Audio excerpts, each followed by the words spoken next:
So, welcome everyone to our last live of the year. As I told you, Hiire Talks is here. We are here to talk about life, business, career, and much more. Um, we talk with people that really make the difference in their field, and that's why I decided to invite Mafalda. I already invited her for a couple of events, and this time it's a one-on-one between us. And Mafalda already worked in such great companies like Multipessoal, OutSystems, and now Galp. So I'm very curious to know what she has been doing at Galp and how she has empowering her leadership. But before of that, I really would like that everyone at their home really knows Mafalda a little bit better. So Mafalda, can you do a brief introduction about who you are? Yes. So first of all, thank you so much for the invitation, and it's actually a very pleasant moment for me to be here with you again, Gonçalo. So it's actually difficult to present myself. I will be brief because I'm not from the HR field. I still say this after 20 years working in HR. So I am an agronomist, which is a curious fact, right?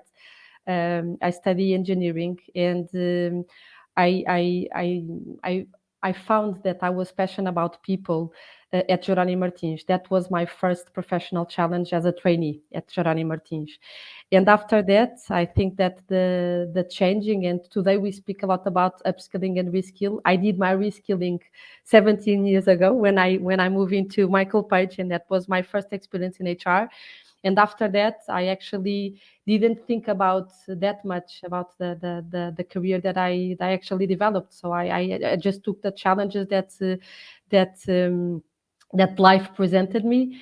So in terms of HR, I did work in consultancy for several years, and then I moved to OutSystems, and that was my first corporate experience in HR in the client side.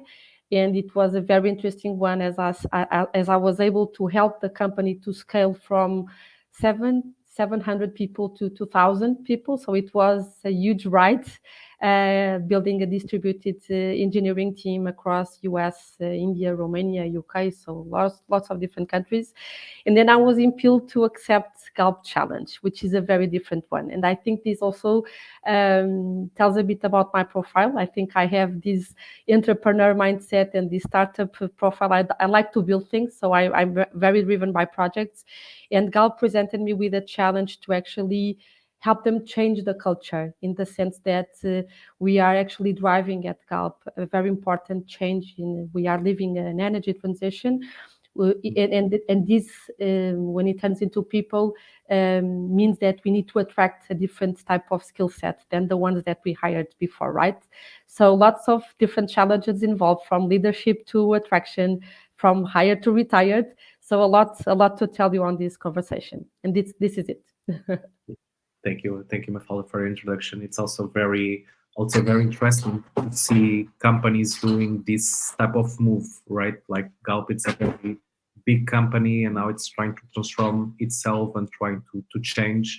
And it's looking for people that work on the technology sides to really bring that experience, that network, and that mindset that I think will be very interesting to see companies moving in the future with these people that come from technology in more bigger companies that are having a bigger impact in the world, really what they can do with the right people on their side.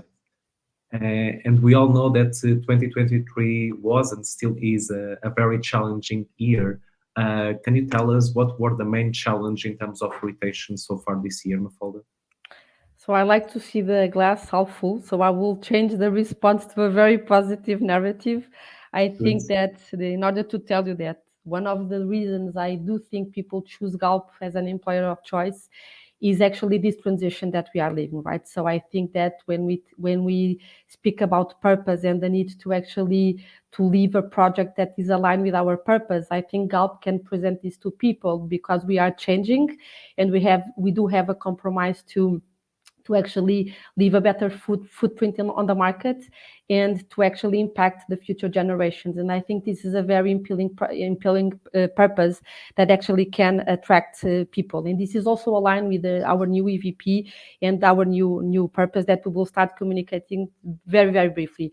I think that Nice. when companies are changing, and now responding to your question, Gonçalo, I think that when we are transforming and when we are living times of transformation in a company, because of our huge legacy and stability and our history, this also appears as a challenge for some people, right? And I think that some people are not so adapted to change, and I think that this is where we feel this is where we feel the challenges in terms of retention. We are working on that, so we are really working on developing the change agile mindset and the growth mindset in order for actually help people to be better prepared for the change.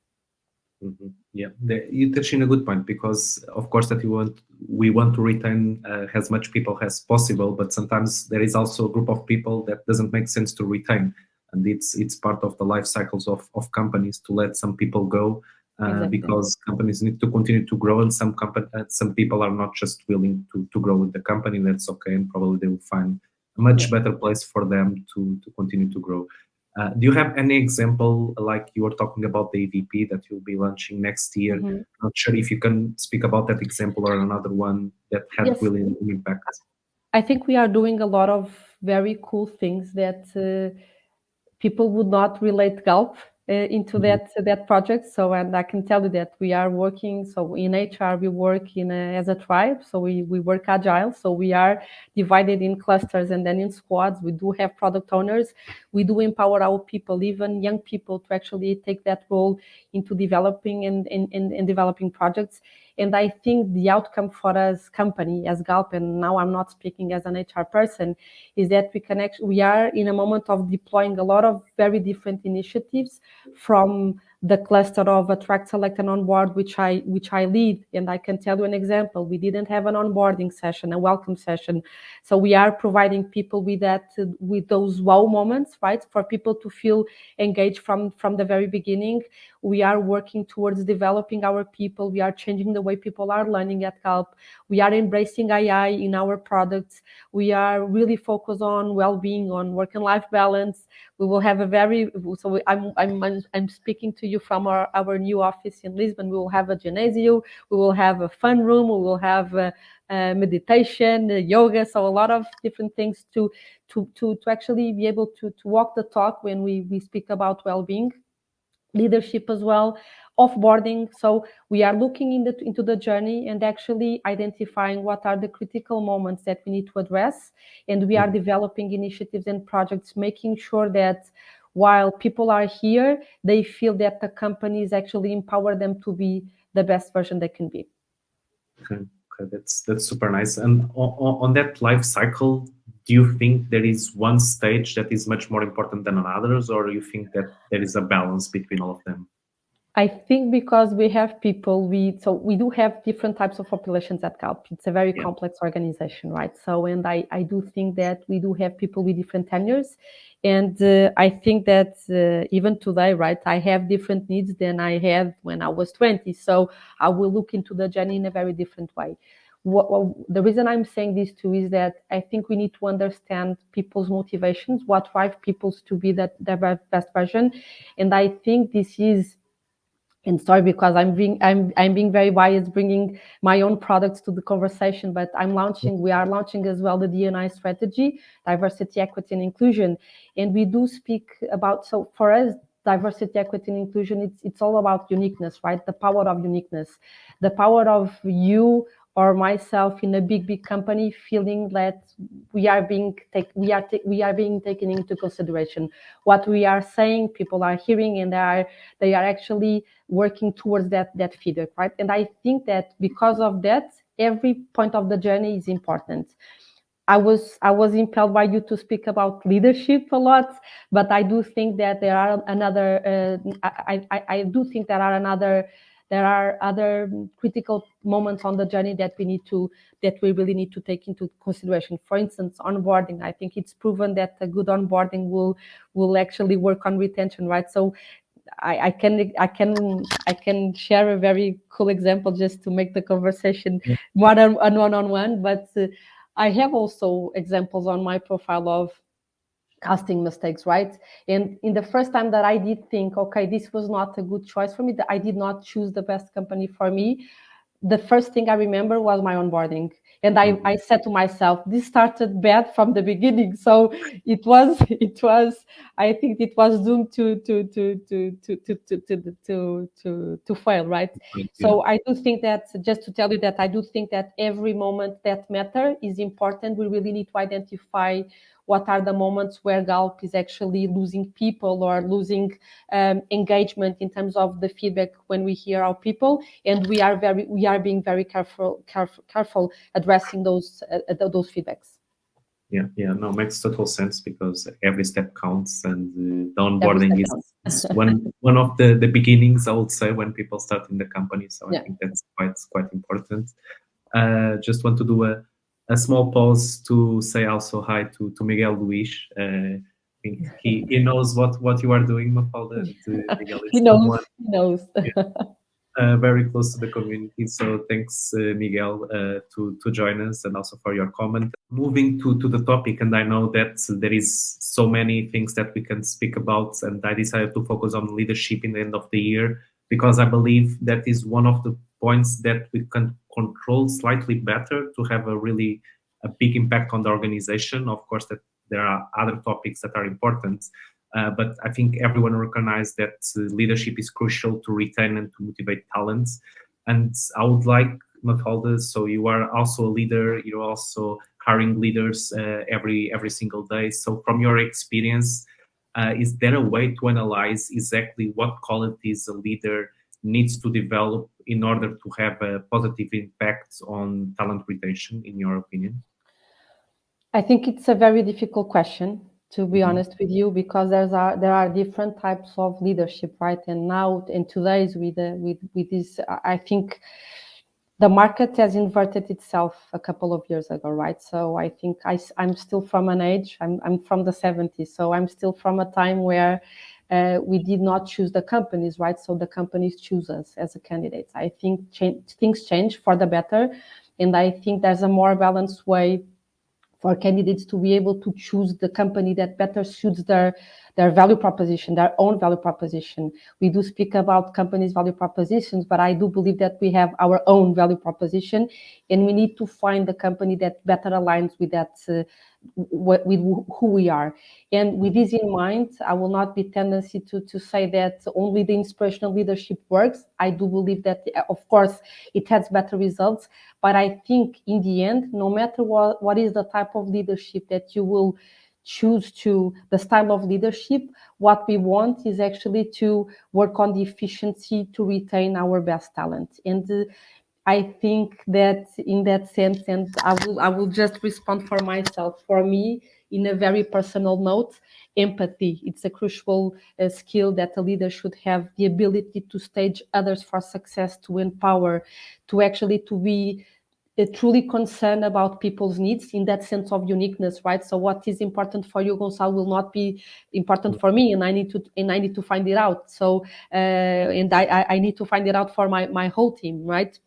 But I think that this ability to be truly concerned about the others, in the sense that will actually maximize productivity. When we are in a place where we feel that we are our better version, this might sound like a cliche, but it's true.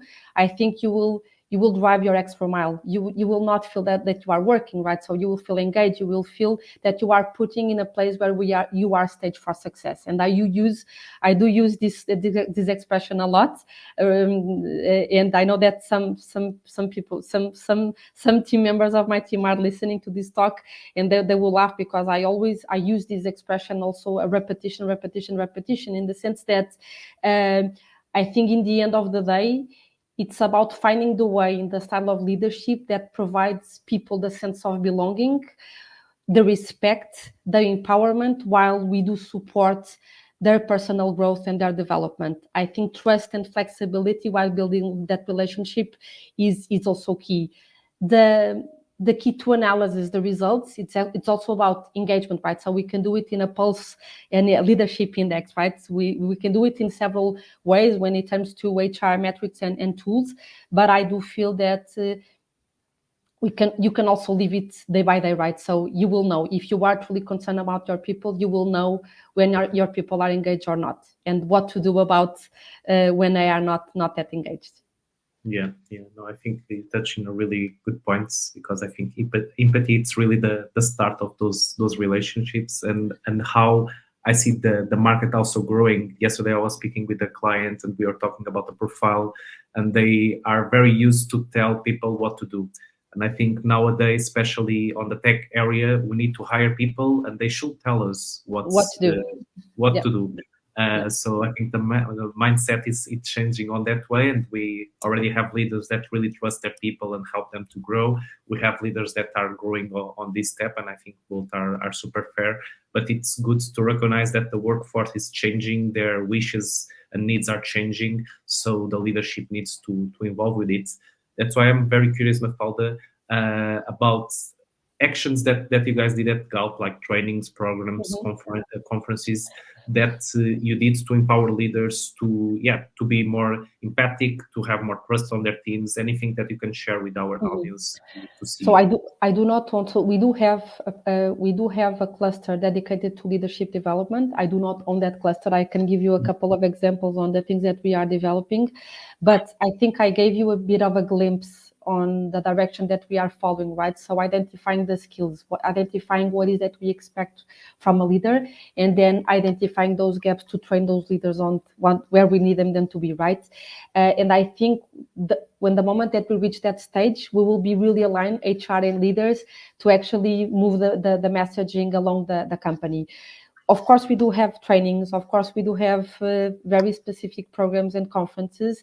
But I think that as a very outlier and differentiated thing, I can tell you two initiatives. One, because it's very recent, we are changing the way people learn at Galp. So we are moving from this transactional learning stage where people just deploy their needs on a personal development plan on a year end to actually a more ongoing and a very we are moving to having the proper mindset towards learning, right? So making people feeling accountable for their own development, right? And aligning with the managers, having very trust and open conversations with the manager in order to actually to adapt the training needs to each own individual. On another layer, and I've mentioned this a couple of weeks ago in another conference, and keeping in mind the AI trends, the generative AI, we are actually on our goal to move into a skill-based organization. And in that sense, we are doing a pilot to actually identify what are the skills that we have in the organization.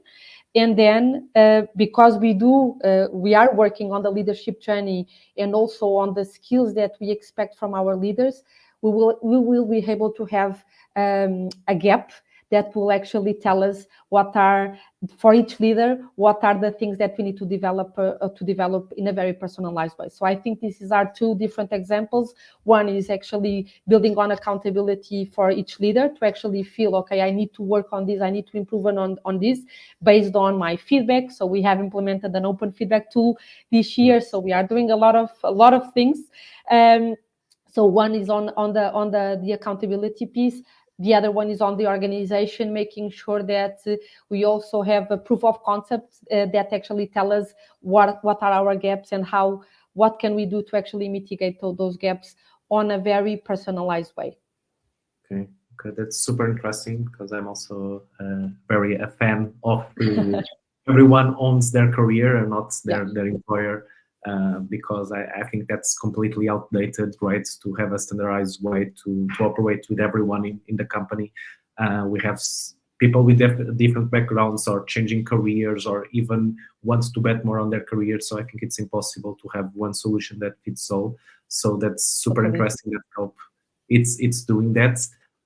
Taking that in consideration, how do you measure success of those actions? So which type of KPIs, OKRs, or anything else that you use to make sure that those actions really makes an impact? Okay, so I think that is a work in progress, Gonçalo, to be honest with Mhm. you. Not you freeze? No, I'm Oh, hearing you. yeah, So we are here. it seems like you freeze, but you are here. But I think that we are. So of course we are building KPIs. I think this is a work in progress journey on the sense that how do we measure? Because right now what we do have is actually our pulse survey. So we just implemented the open feedback tool that we are now testing and growing on the adoption of the company. We have turnover as a good example. So we have a very low turnover, and it means that people like to stay at Galp. But of course, that's by developing a proper leadership journey, by developing very proper programs. Every program will have a measure to analyze each result. Either it will be an NPS, either it will be a time to hire when it goes to, either it will be an onboarding satisfaction, either it will be am I satisfied with my manager? So we are on our way, and this is actually very humbly saying a work in progress. We are on our way to actually implementing those metrics to better analyze the results and not making assumptions, right? Because I think we can also make assumptions when we analyze the programs that we launch, but data is key, right? And we have a lot of room to improve when it comes to data at Galp. Yeah, as every single company in Portugal at least. And we are having very interesting questions from our crowd, but I think I will approach them in the end at once, just to follow the topic and don't lose here the conversation. Because I think measuring it's very important, and like you were saying, Mafalda, especially in HR, I see that we make a lot of assumptions. I also do. It's our first instinct, it's to make an assumption, and probably that will be right, but then we see the data and sometimes it tells us something completely different.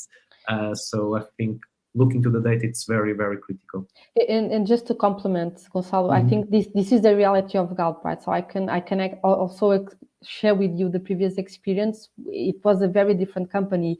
It was a company that organically was grown towards people, very people oriented. And I was an HRBP in my last role at that company. I also had a role on the TE side.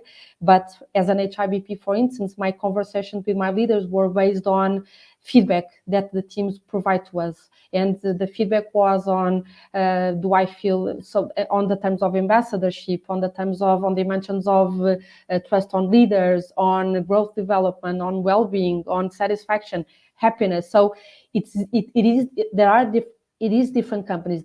I think we are speaking about two very different companies.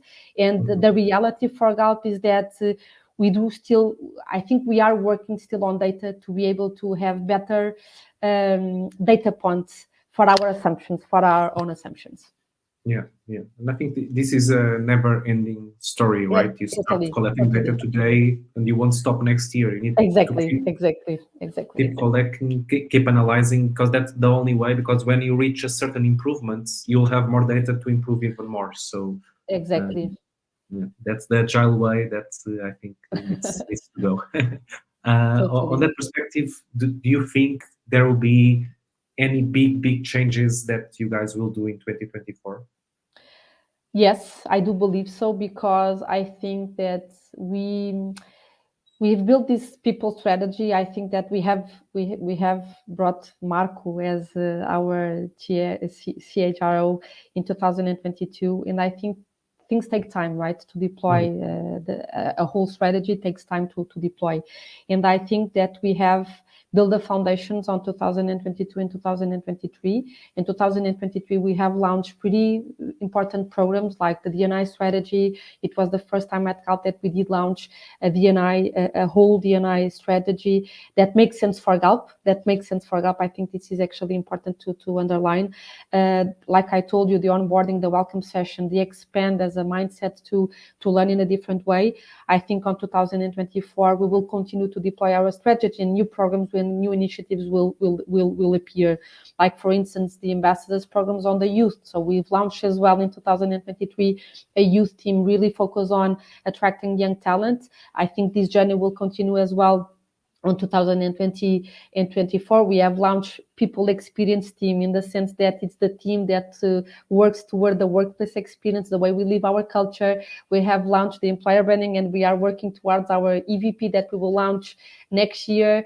We will launch our leadership journey, and what does that mean for our leaders in terms of from onboarding to offboarding. So we are working, as I told you, on the LB, on the well-being, on the plus, on the benefit side. So I think it will be a very interesting year in terms of structural programs that will continue to appear regarding our current strategy.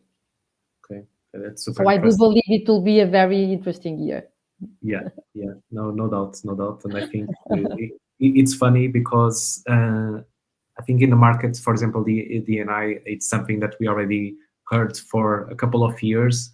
And in Portugal, I never see a lot of companies taking that very seriously. When I went to the Netherlands, that was the hot topic.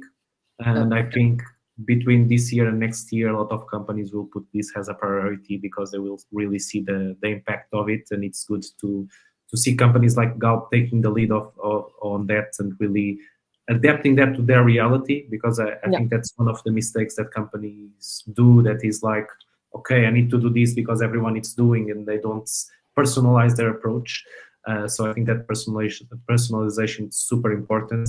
But there is also so many different topics that you guys are approaching that I imagine that will be a very challenging year. Interesting year. Interesting. Yeah. Cool. We are coming to an end. I will pass to our closing questions to Mafalda, to then go to the questions of our crowd that are also very, very important. But I always have 3 questions for the ones that are already following us that are a bit more funny, because I want, besides knowing the professional side of Mafalda, I also want that our crowd knows you a little bit better in terms of who you are, not only who you are at Galp, but in a whole. So I would like to ask you, first of all, what annoys you on other people? I think either professionally or personally, the lack of accountability. It really makes me mad. Okay, how you react to it? I get really, really frustrated with the lack of accountability. I change my profile from this smiling face to very, very upset. I can imagine, and I understand completely. Cool. So lack of accountability. If you want to work with Mafalda, you need to own and to be accountable for your actions. Yes. That's very nice. And in the different stage is also about making others accountable, right? So this is what we expect on accountability for senior people. It's to actually to be able to make others accountable. Yeah. Especially on our topic, leadership. I think that's very very important. Both sides of leaders to be accountable and to make others accountable as well. And it's a very difficult skill to have because we have so many things going on that sometimes it's hard to be both, but it's good to keep our promises, to keep our word, and moving forward. Cool. And Mafalda, what is the person that, being dead or alive, you would like to have a lunch with? Okay, so this is funny. So I did yoga for a long time when I was young. So I did surf. I actually live close to the sea. So I thought that my life was just about being a Buddhist and doing yoga and a lot of meditation. So if I actually could choose and about people that inspire me in the personal and in the professional life, I think Gandhi. To be sure, and just to incorporate better the message, be the change you want to see in the world. Okay, that's super interesting to see the more meditation side of you. That of course that helps us to I need to do more these days. I need to go back to that these days. Going back to the old habits. Some old habits are good to come back with. Good. And just to finalize, if you could give any advice to your 18 years old self, what advice will you give to yourself? Be yourself. When things get hard, don't forget that it's okay not to be okay. Mm-hmm. Respect your inner voice. Don't doubt it. Respect your need for balance. And believe that after a bad day, things will turn out okay. And the sun will keep. Someone told me this long time ago, that after a bad day, in the day after, the sun will rise again, The trees that you see will be there as well. So things pass, right? So things will be okay. And don't I think it's about don't ever underestimate the potential that you do believe that you have. Okay, super nice. That's very true because tomorrow a lot of things can happen, but the sun will be rising, and hopefully we also can get up and enjoy another day. And sometimes we struggle with something bad happens, but probably, and I see that as entrepreneur, that sometimes on the same day something really good happens, something really bad happens, and we cannot put a lot of emotion on those things. Otherwise, we get hurt. And I think it's a learning, right? It's a learning Yeah. process. I think today people say you are always laughing, you are always smiling, and it's actually very rare to see me panicking. I don't panic. I don't have the habit to panic, because I do realize that okay, I've passed through so many struggles, right? Professionally, personally, that things will pass. Things will pass. So everything will turn out okay. Just about just to breathe in, breathe out, and to trust. Yeah. When you pass for so many situations, then you already Exactly. know, hey, this Exactly. happens, Exactly. tomorrow will be better. And I think that's a very important mindset to have, Yeah. because sometimes if we stress a lot about a bad situation, more bad situations can come. While if we Yeah. don't stress that much and we breathe, like you said, it's much It easier to. all and also in situations like this. So as I told you, and for the people that are listening, I told Gonçalo that after 20 years, I still panic before I speak on public. So even on situations like this, it's just about breathe in, breathe out, and Yeah, just to focus on non conversation. yeah, exactly. Nobody is watching us, so it's Nobody's watching. it's fine. Um, cool. I think that's super interesting, and we could, yeah, speaking for more 1 or 2 hours here. But in a little while, we both need to lunch to continue our days. I think, Mafalda. But we have very interesting questions, especially from Miguel, that I would like to start with. Some of them are on topics and some of them are not. But the first one, it's our thoughts regarding public reviews in websites like Glassdoor, TeamLizer. Why do you think that Portugal is one of the countries that has less valuable feedbacks? What is your opinion about this, Mafalda? I think it's a matter to just end it. Thank you, Miguel, for the question. I did use Glassdoor and TeamLizer in my previous company, and they were very valued. So we actually did the recruitment survey at the end of every process, and we asked people to go to Glassdoor to actually give their honest feedback on the things that had that were good on the process and the things that we needed to improve. I do think that in the Portuguese market, it's not very valid because that is not the source of incoming applicants, right? So we do not, and I can tell you from my 7 companies that we do not receive many candidates from Glassdoor. So I do think that it's a matter of we do not see Glassdoor as a source of information and a source of sourcing for projects. So I think we still have room to improve on that. I think tech companies have adopted Glassdoor and TeamLizer, but more corporate and in other sectors companies they did not. So Yeah, I did value a lot Glassdoor feedbacks. no, agree, and I think. And I searched for Glassdoor feedbacks on Galp before I accepted my offer, but there weren't any. There are not that many comments. No, I think our culture, or we just do reviews if the experience is very bad. Like you go to a restaurant, the experience is awful. You go to the Google reviews or something like that to review it, or the experience is super awesome. So something in the middle. Usually we don't do reviews, and I think Yeah. that's the problem. I would say that if the experience is average, I think you should tell it. But then if you say the experience is average, people will think that it's a bad experience. I think this could be another talk Uh-huh. because I do feel that people have fear to give their honest opinion on things, right? So people Yeah. are tend to actually give only good feedback because we are not prepared from the school, right? So we are not prepared to have difficult conversations. And I think that when we treat people like adults, and when we provide a space where actually we can have these open conversations on the things that went wrong and we need to change, I think companies and people they do a great step. And I think we actually win both ways, but we are still not there. And I think we keep insisting. This is also one of the things that we are doing at Galp, that is actually making people aware that it's okay not to be okay in one sense, and it's okay to fail. And as an entrepreneur, you fail many times, right? So also, I think that in my I didn't have any project where I did the same thing all over again, right? So I was impelled to move companies to do different things because I do like to build, and in that sense, I did fail a lot. But I think having failed is also part of my success.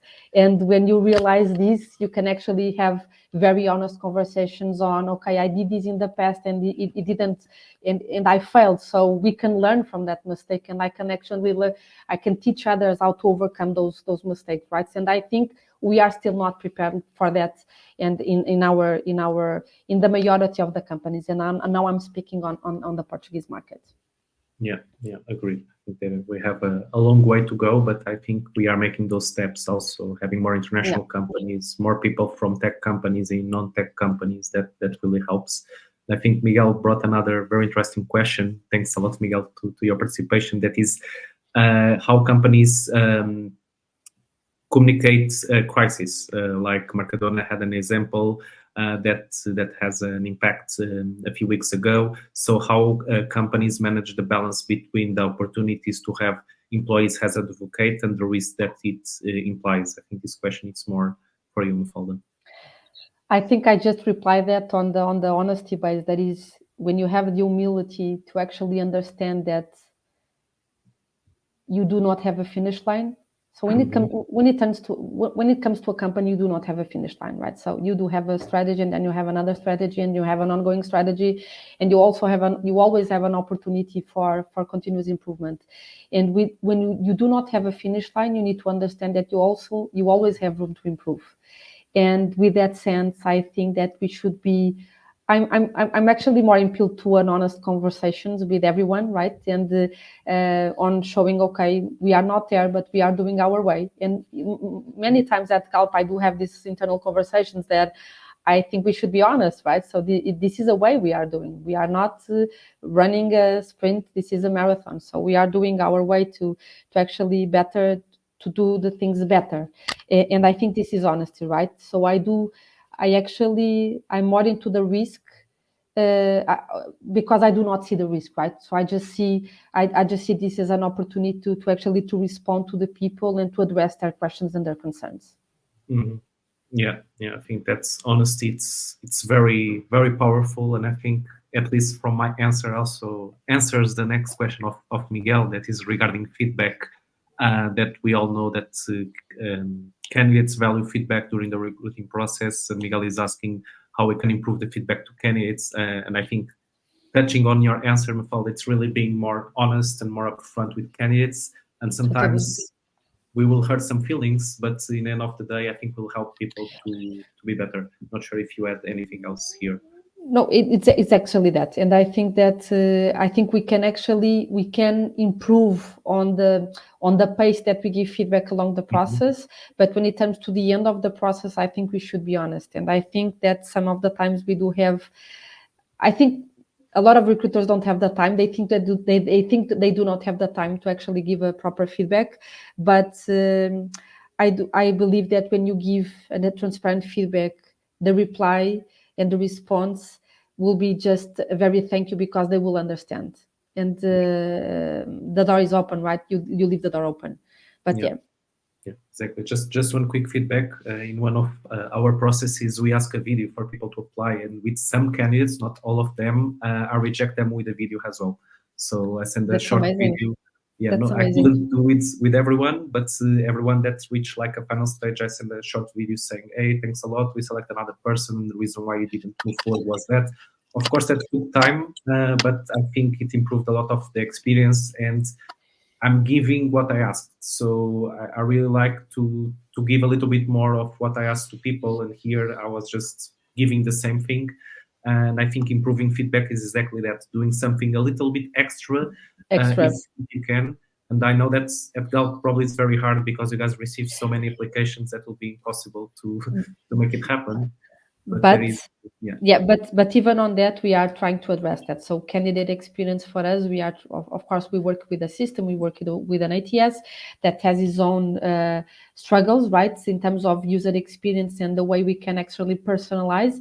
But we are working towards that personalization in terms of candidate experience and nice. making sure that we have different feedbacks for each step to actually make people understand what why they were left out of the process, either in the beginning in the screening or at the end when we choose a final candidate.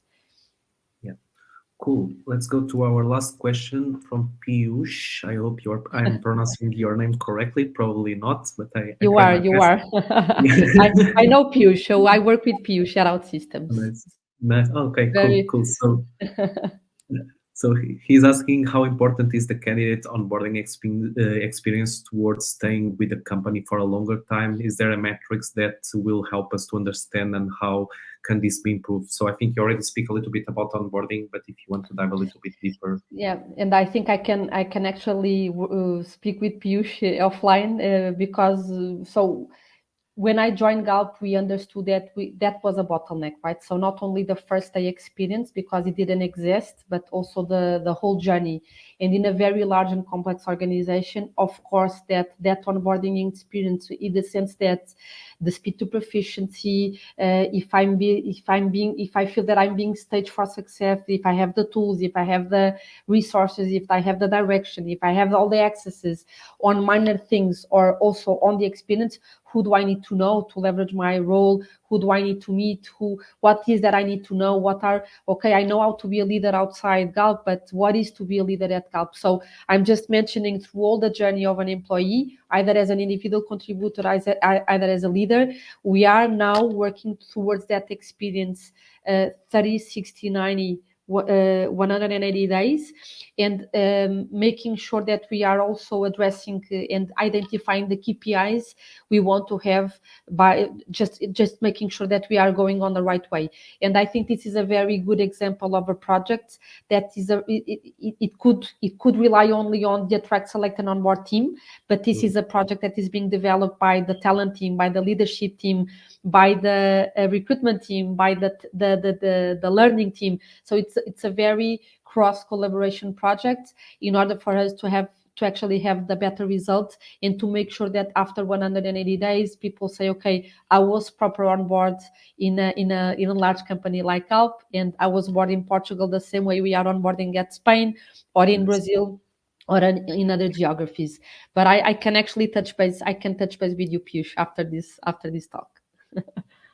But I think that experience all over the organization, it's very, very important, and it's very Yeah. hard to reach. But once you reach it, it becomes the norm. Yeah. So cool. Just mentioning here Amorim as well. Just saying hi. Hi, Hi, Amorim. Andrea. So yeah, very, very interesting talk, Mafalda. Thanks a lot for your time, and also thanks a lot to everyone on the other side for your questions and comments. I think they just become they just help to become the conversation much richer. As you know, this was the last talk of the year. So we'll probably be back in the end of January with more talks like this. If you need anything from my side or from Mafalda, I think you can easily find us on LinkedIn. Yes. One more time, I really want to appreciate, Mafalda, your time. I'm not sure if you have anything to close the conversation. Just thank you. It was a great moment on our busy agendas. It was a very good conversation. Thank you so much. Good to hear. So thanks a lot one more time, and I hope to speak with you soon. And yeah, enjoy your day. Bye bye. Thank you. Bye bye, everyone. Bye bye. Thank you.